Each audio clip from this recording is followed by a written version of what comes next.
මේ පාර බුද්ධ ධර්මයේ විශේෂයට එන්න පුළුවන් ගාථාව මොකක්ද කියලා අපි මේ වීඩියෝ එකෙන් බලමු. ඊට කලින් ඔයාලට මතක් කරන්න ඕනි අපි මේ වෙනකොට භූගෝල විද්‍යාව, ගණිතය, විද්‍යාව වගේ විෂයන් වලට අපි අනුමාන ලබා දීලා තියෙනවා. ඒ අනුමාන තාමත් ඔයාලා බැලුවේ නැත්නම් ඉක්මන් කරලා අපේ පල්ලෙහා ඩිස්ක්‍රිප්ෂන් එකේ දාලා තියෙන link ටච් කරලා අන්න ඒ අනුමාන ටික නරඹන්න. ඉතින් අපි බලමු 2016 ඉඳලා මේ වෙනකල් කොහොමද ගාථාව ආවේ, මොන රටාවටද? එතකොට මේ පාර වර්ෂයේ මොන වගේ ගාථාවක් එයිද? ඒ මොන ගාථාවද කියලා අපි මේ වීඩියෝ එකෙන් බලමු. වීඩියෝ එකට යන්න කලින් පුංචි මතක් කිරීමක් කරන්න කැමති. තාමත් ඔයාලා අපේ YouTube channel එක subscribe කරලා නැත්නම් දැන්ම අපේ YouTube channel එක subscribe කරලා තියාගන්න. අපේ YouTube channel එක subscribe කරලා තියාගත්තොත් මෙන්න මේ විදිහට සාමාන්‍ය පෙළ විභාගයට අදාළ සියලුම විෂයන් වලට අනුමාන වලට ලබා ගන්න පුළුවන්. ඉතින් අද වීඩියෝ එකෙන් අපි කතා කරන්නේ බුද්ධ ධර්මයේ විෂයට එන්න පුළුවන් ගාථාව විතරයි. ඔයාලට බලා ගන්න පුළුවන් ඉතුරු ප්‍රශ්න වලටත් අදාළ කොටස් මේකේ තියෙනවා. ඉතින් ඒ කොටස් ටික අපි සාකච්ඡා කරමු තව වීඩියෝ එකකින්. ඔයාලට ඒ කොටස් ටික අවශ්‍ය නම් ඔයාලට පුළුවන් පල්ලෙහාන් කමෙන්ට් එකක් දාන්න. ඔයාලා කමෙන්ට් එකක් දැම්මොත් අනිවාර්යෙන් මේ විදිහට ඉතුරු කොටස් ටිකත් වීඩියෝ එකක් වශයෙන් අරගෙන එනවා. ඔයාලට බලා ගන්න පුළුවන් 2016 වර්ෂයේ ඇවිල්ලා තියෙන ගාථාව තමයි සූකරාණී අසාදුනී කියන ගාථාව. ඒ වගේම 2017 වර්ෂයේ උට්ටානවතෝ සතිමතෝ ගාථාව ඇවිල්ලා තියෙනවා.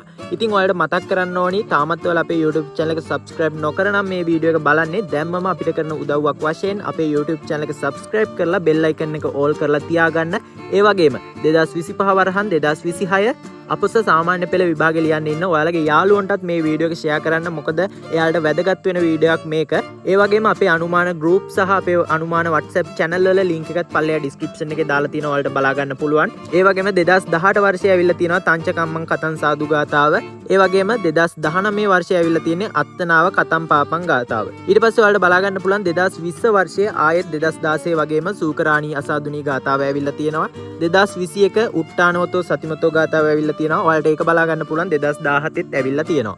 ඉතින් ඒ වගේම 2022 වර්ෂයේ නතං කම්මං කතං සාදු ගාථාව ඇවිල්ලා තියෙනවා. 2018 වර්ෂයේ ඇවිල්ලා තියෙන්නේ තංච කම්මං කතං සාදු ගාථාව. ඒ වගේම ඔයාලට බලා ගන්න පුළුවන් 2023 වර්ෂයේ ඇවිල්ලා තියෙන්නේ අත්තනාව කතම් පාපං ගාථාව. ඒ වගේම 2019 වර්ෂයේ ඇවිල්ලා තියෙන්නේ අත්තනාව කතම් පාපං ගාථාව. ඊට පස්සේ 2024 වර්ෂයේ ඇවිල්ලා තියෙන්නේ තංච කම්මං කතං සාදු ගාථාව. 2020 ඇවිල්ලා තියෙන්නේ සූකරාණී. අන්න එතන පොඩ්ඩක් එහෙම වෙලා තියෙනවා ආපු රටාව. ඊට පස්සේ ඔය කියන්නේ ඔයාලා ලියන වර්ෂයේ අනිවාර්යෙන් සූකරාණී අසාදුනී ගාථාව හෝ උට්ටානවතෝ සතිමතා ගාථාව තමයි එන්න ඕනි.